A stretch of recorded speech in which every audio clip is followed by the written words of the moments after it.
नमस्कार मित्रांनो मैत्रिणींनो, आज आपण जो व्हिडिओ करतोय त्याचं टायटल आहे डिस्काउंटेड प्राइस अर्निंग रेशो कसा काढायचा. ओके, तर डिस्काउंटेड प्राइस अर्निंग रेशो म्हणजे काय, आत्ताच्या अर्निंगप्रमाणे जो आत्ता पी रेशो आहे म्हणजे प्राइस टू अर्निंग रेशो आहे, that may be let's say 100.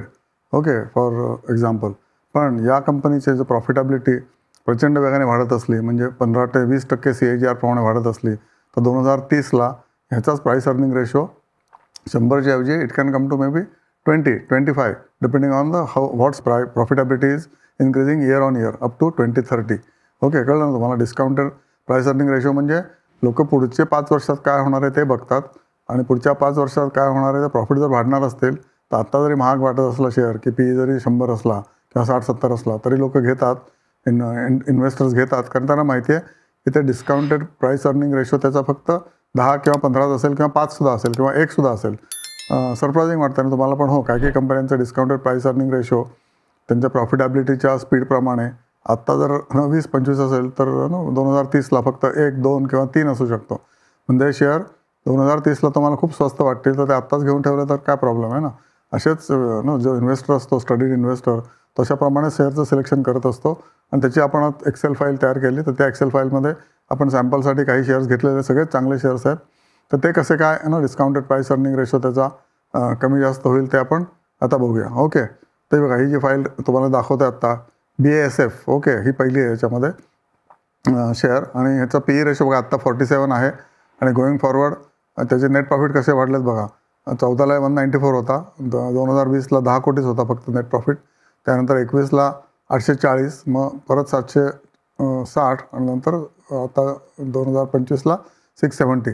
म्हणजे जर तुम्ही 5 वर्षाचा जर नेट प्रॉफिट बघितला राईस, तर याचा प्रॉफिट 10वरनं, ओके, आपण जे सॅम्पल घेतले तर 5 वर्षाचं घेतले, म्हणून 10वरनं एकदम 670 करोड आलेला आहे. त्यामुळे याचा प्रॉफिट 6000 पट वाढलेला आहे. ओके, त्याच्यामुळे हा जो प्रॉफिट या स्पीडने जर पुढे वाढला पुढच्या 5 वर्षामध्ये, म्हणजे 2030ला, तर याचा PE किती येईल बघा, 0.7 होईल. आत्ता याचा PE आहे 47. ओके, 47 PEचा एकदम 0.7 PE होईल, कारण त्याचा प्रॉफिट आपण एक्सपेक्ट करतो आहे की 6000% वाढणार आहे. पण हे खरं आहे का, ते नाही वाढणार, कारण BASFचा अशी सायकल आली की हे 2 शेअर्स आहेत, पहिले 2 ते एक्झॅक्टली 2020ला त्यांचा प्रॉफिटेबिलिटी अगदी लोएस्ट होती. त्यामुळे लोएस्ट टू हायेस्ट अशी कंपॅरिझन झालेली आहे. त्यामुळे हे पहिले जे 2 लाईनी आहेत त्या इनव्हॅलिड आहेत. ओके, BASF आणि JK टायर. तशा तुमच्या जर बघण्यात असे जर शेअर आले की 2020ला एकदम कमी प्रॉफिट होता आणि आता एकदम प्रचंड वाढला आहे, तर प्रचंड वाढल्याचं कारण फक्त हे आहे की त्या या वर्षी त्यांचं प्रॉफिटेबिलिटी खूपच कमी होतं. तर पुढचं एक्झाम्पल बघा, नाल्को. हे एक्झाम्पल, नाल्को कसं ॲल्युमिनियम कंपनी आहे. ओके, ॲल्युमिनियम कंपनीचे पण सायकल्स असतात, 3-4-5 वर्षाचे सायकल्स असतात.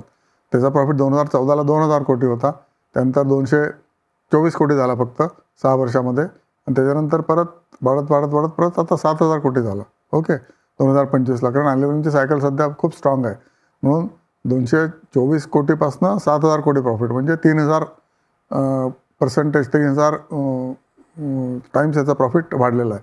तर हे पण एक्झाम्पल इनव्हॅलिड होतं, कारण याचा मग PE फक्त 0.2 राहतो, आता 7.2 आहे. मग आता तो शेअर स्वस्तच वाटतो. 7.22 इज स्वस्त शेअर आहे. परंतु ॲल्युमिनियमचे सायकल्स असल्यामुळे ज्या कंपन्यांच्या सायकल्स असतात, म्हणजे ज्या सेक्टरच्या सायकल्स असतात, त्याचा PE रेशो असेच खूप कमी दाखवतात, कारण त्याची सायकल असते, लोकांना माहिती आहे. ओके, त्यामुळे आता ही सायकल पीकला असेल, त्याच्यापुढे ह्याचे प्रॉफिट या स्पीडने वाढतील असंच नाही. त्यामुळे तिसरं पण एक्झाम्पल इनव्हॅलिड आहे. ओके, पण आता चौथा एक्झाम्पल बघूया. हे मात्र व्हॅलिड एक्झाम्पल आहे. चौथ्या म्हणजे PNB पंजाब नॅशनल बँकपासून व्हॅलिड एक्झाम्पल आहे. आता ह्याचा बघा प्रॉफिट 2020ला 827 कोटी होता, आता 26000 कोटी आहे. ओके, म्हणजे 3000% ह्याचा प्रॉफिट वाढलेला आहे 5 वर्षामध्ये फक्त. ओके, तुम्ही 2 ज्या ब्लॅक कॉलम्स आहेत ते बघा, त्याची कंपॅरिझन आपण करतो 2020-2025ची नेट प्रॉफिट.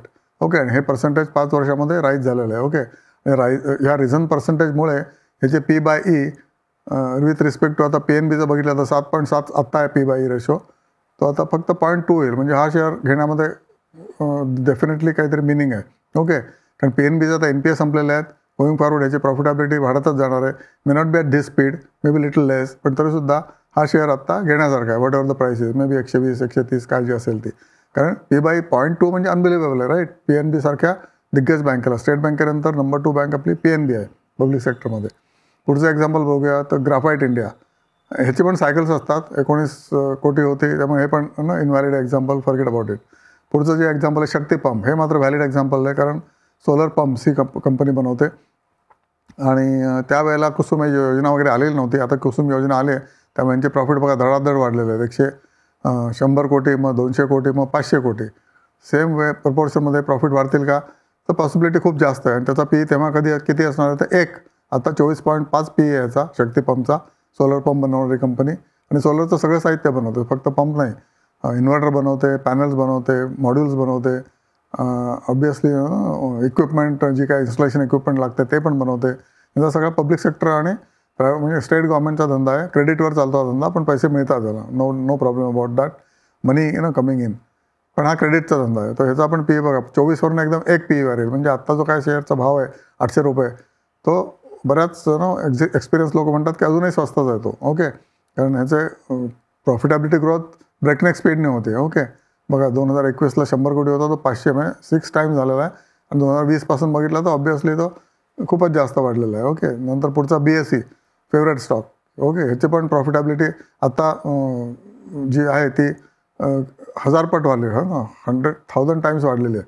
म्हणजे 135 कोटीचा प्रॉफिट आता 1700 कोटी झालेला आहे. गोईंग फॉरवर्ड BSEचा वाढणार आहे का प्रॉफिट, ही सेम प्रपोर्शन माझ्या मते नक्कीच वाढेल. थोडा बहुत कमी जास्त. ओके, थोडा बहुत कमी जास्त सगळ्यात असणार. आपण आता हे एक कॉल घेतो आहे, डिरेक्शनली कॉल घेतो आहे. तर ह्याचा पी आत्ता जर 64 आहे, okay, as of today October, तर गोईंग फॉरवर्ड 2030ला याचा पी फक्त 5 असणार आहे, 4.9. म्हणजे ऑब्वियसली BSE तेव्हा खूप स्वस्त वाटेल. तर या रेटला ऑब्वियसली या रेटला तो राहणार नाही, वरतीच जाणार आहे. पण this is the comparison between discounted PE discounted 64 to 4.9. This is called as a PE discounting. PE म्हणजे price to earning ratio. Okay, आणि प्रोजेक्टिंग इट फॉरवर्ड. आणि तुम्हाला प्रोजेक्टिंग फॉरवर्ड टिपिकली कळायला पाहिजे की कुठल्या कंपन्या फॉरवर्ड लुकिंग आहेत.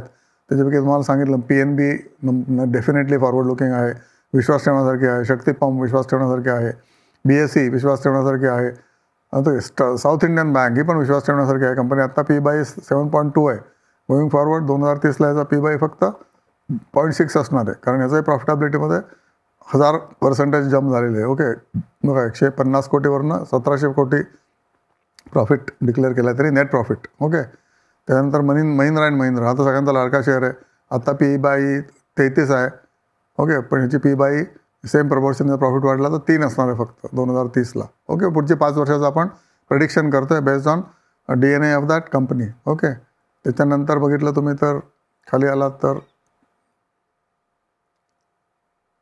ठीक आहे, काही शेअर आपण सोडून द्या. V2 रिटेल वगैरे सोडून द्या, कारण not kind of much known kind of. Indian Bank everybody knows. Dixon Tech everybody knows. Okay, ह्याचा PE आता 74 आहे, पण प्रॉफिटचा स्पीड बघता ह्याचा PE पुढच्या 5 वर्षामध्ये फक्त 7 दिसणार आहे. Okay, unbelievable right. 74चा 7 करण्याची प्रॉफिटेबिलिटी 10 टाइम्स वाढलेली आहे. 157 कोटीची 1557 झालेली आहे. 1570 कोटी profitability, 10 times in just 5 years. Obviously त्यामुळे त्याचा PE फॉर डिस्काउंटेड PE 7.4 आहे. नंतर करूर वैश्य बँकेचा डिस्काउंटेड PE फक्त 1.2 आहे, म्हणजे खूप स्वस्त आहे. ओके, आत्ता घ्यायला काही हरकत नाही. HBL पॉवर ही पण एक फॅन्टॅस्टिक कंपनी, सगळ्यांनी त्याच्या उड्या मारलेल्या आहेत. याचा पण PE 75चा 8 होणार आहे. ओके, निपो बॅटरी लॉसमध्ये आहे, त्याच्यामुळे याचा PE अवेलेबल नाही आता. ज्या कंपनीचा लॉस असतो त्याचा P/E ऑब्वियसली तर नो अर्निंग, त्यामुळे तो नॉट अवेलेबल राईट. नंतर इलेक्ट्रिक स्टील कास्टिंग पाईप बनवणारी कंपनी. ओके, याचं पण बघा 114 कोटीचे आता प्रॉफिटेबिलिटी झाले 800 कोटी, म्हणजे 7 times profit. Okay, within 5 years. त्यामुळे याचा पण PE 1.4 आहे. ASI इंडस्ट्रीज स्टोन बनवणारी कंपनी आहे. Okay, this also is discounted PE only 1.5, कारण ह्याचे प्रॉफिट सगळे बघा इथे 7 टाइम्स वाढलेले, 6.5 to 7 टाइम्स वाढलेले आहेत. ते तुम्ही नोट करून घेऊ शकता. Electro Steel Casting, ASI Industries right from PNB. Okay, नंतर JSPL, ॲक्सिस बँक फेनॉमिनल आहे ना प्रॉफिट, त्याचे पण 7 टाइम्स प्रॉफिट वाढले. आत्ता 14.3 आहे. P/E स्वस्तच वाटतं आहे 14.3. ओके, आणि याचा किती P/E होणार आहे फक्त 2.1. म्हणजे हा पण शेअर आत्ता घ्यायला हरकत नाही, स्वस्त आहे. तुमच्या फंडामेंटल एक्सपर्टला विचारा, त्याच्याप्रमाणेच ॲक्शन घ्या. हे आपण तुम्हाला फॉरवर्ड PE डिस्काउंटिंग कसं करतात त्याचं मी तुम्हाला एक सांगतो आहे. आधार काय असतो आधार त्याच्याबद्दल ही एक्सेल शीट आहे. ओके, तर पुढचे बघितलं तर तुम्ही अगदी सरप्राईज व्हाल. ओके, इंडियन ह्यूम पाईप आहे, नंतर मुंजाल ऑटो आहे 26चा 4, नंतर HPCL आता 9 PE येतात, that will be 1.4. Indian hotel आता PE 61 आहे, महाग आहे शेअर. पण नाही, हा महाग आहे का तर नाही. पुढच्या 5 वर्षात त्याचा P/E फक्त 9.4 असणार आहे, because the profitability is going to be increasing to 6.5 times. Okay, आत्ता जी वाढली आहे ती 300-400वरनं ऑलरेडी 2500 कोटी आला आहे, 6 टाइम्स झालेलाच आहे. ह्याच्याही पुढे 6 टाइम्स होईल का तर मे बी होईल, किंवा 5 टाइम्स होईल, किंवा 4 टाइम्स होईल. पण definitely as the as the profitability increases, share price तर वाढणारच आहे. शेअर प्राईस वाढल्यामुळे P/E पण त्याचा हळूहळू वाढत जाणार आहे. पण फॉरवर्ड लुकिंग जर बघितलं तुम्ही तर P/E त्याचा 61चा 9.4 होणार आहे. ह्याचा आणि हा फॉर्म्युला काय बघा तुम्ही वरती, B4 म्हणजे काय, आत्ताची जर P/E आहे डिवायडेड बाय Q24, म्हणजे जी प्रॉफिटेबिलिटीची ग्रोथ आहे किती टक्के, त्याची डिव्हिजन आहे फक्त, दॅट्स ऑल, बाकी काय नाही, nothing rocket science about it. त्यानंतर Fineotex chemical same league, Ashok Leyland same league, EIH hotel same league, Tata steel I can't believe it much, कारण Tata steel is flip flop share. आज फायदा, यावर्षी नफा, पुढच्या वर्षी तोटा. त्यांनी जे कोरस मिल घेतली इंग्लंडची, त्यानंतर ह्याचे सगळे दरवाजेच बंद झाले, प्रॉफिटेबिलिटी आणि सर्टन्टीचे. The worst acquisition, that is what I will say, कारण टाटा स्टीलचा सारखी कंपनी डामाडोल आहे बघा. तर बघा तुम्ही टाटा स्टीलमध्ये सुद्धा प्रॉफिटेबिलिटी प्लस मायनस आहे. 2020ला कोविडमुळे मे बी -1400, पण मार्च 24ला काय झालं, परत -1000. दिस इज नॉनसेन्स.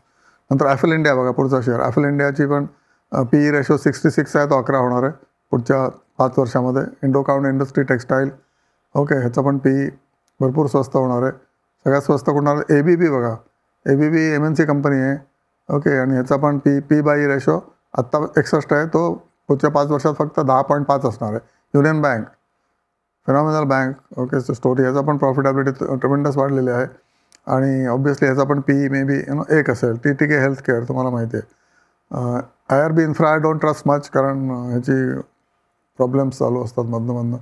ह्याचे काही इश्यूज बरोबर नसतात. ॲफल इंडिया, टाटा स्टील, नंतर इंडोकाउंट, TTK हेल्थ झालं, ABB India, CDSL, okay, CDSL झालं, आपण संपूया, नंतर दुसरा आपण व्हिडिओ करूया. CDSL पण आत्ता त्याचं P/E रेशो 68 आहे आणि प्रॉफिटेबिलिटी जबरदस्त आहे. ही 36 कोटीची प्रॉफिटेबिलिटी 700 कोटी झाली, म्हणजे ऑलमोस्ट 5.1 टाइम्स. ओके, त्यामुळे ह्याचा पण P/E रेशो 2030ला 13 असणार आहे. तशी P/Eची स्टोरी आहे की डिस्काउंटेड P/E असा कॅल्क्युलेट करतात. आणि आत्ता आपण बघितलं काय सिक्वेन्स ते बघितलं की ज्याचे मॅक्सिमम आपल्याला जे P/E कमी आहेत ते बघितले. आता आपण पुढच्या व्हिडिओमध्ये असं बघूया की P/E सगळ्यात कमी कोणाचा आहे. ओके, बघा, गोईंग फॉरवर्ड टू सगळ्यात P/E कुठला कमी आहे ते आपण पुढच्या व्हिडिओत बघूया. आता एवढंच, आणि तुम्हाला समजतं आहे असं मी अश्यूम करतो. डिस्काउंटेड P/E म्हणजे काय, P/E 10च्या खाली असलं की स्वस्त असतं असं म्हणतात.